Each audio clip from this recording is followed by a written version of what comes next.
ऐकताय? हो, तुम्हीच.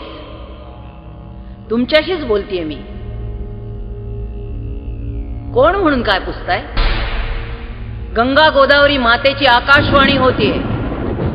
ओंकार श्री त्र्यंबकेश्वराच्या जटांमधून उसळून उगम पावणारी मी.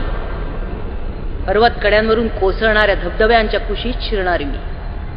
तुमच्या अंगणात आले आणि शी, सांडपाण्याचे पाटच्या पाट माझ्या ओटीत घालताय तुम्ही. स्वच्छ पाण्याचे नळदारी असताना हे काय चाललंय यांचं? हे घाटावरचे विधी, प्लास्टिकच्या पिशव्यांसकट निर्माल्य माझ्याच पाण्यात. निर्माल्याचं जागच्या जागी खत करून मार्गी लावता येत नाही तुम्हाला? निष्काळजीपणाचा कळस झालाय.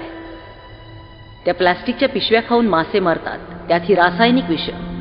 माझ्यातलं जलजीवन नष्ट करायचा हक्क कुणी दिलाय तुम्हाला? परिणामांची कल्पना आहे? नैसर्गिक चक्राला छेद. माशांनी अंडी न खाल्ल्यामुळे डासांची आणि गोगलगायींची अपरिमित पैदास.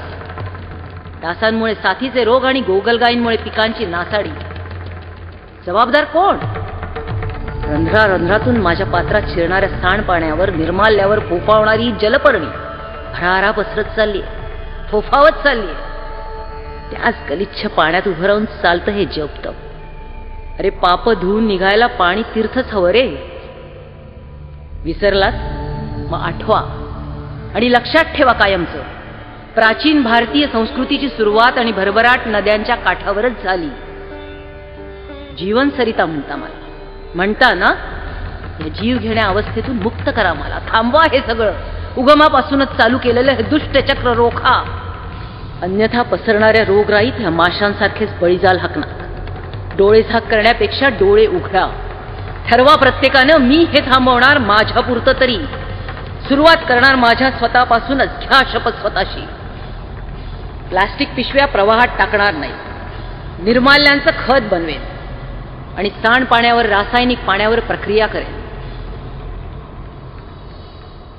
तुमच्या अंगणातही मला स्वच्छ शांत वावरायचंय रे माझ्या लेकरांनो. स्वच्छ शांत वावरायचंय. स्वच्छ शांत वावरायचंय.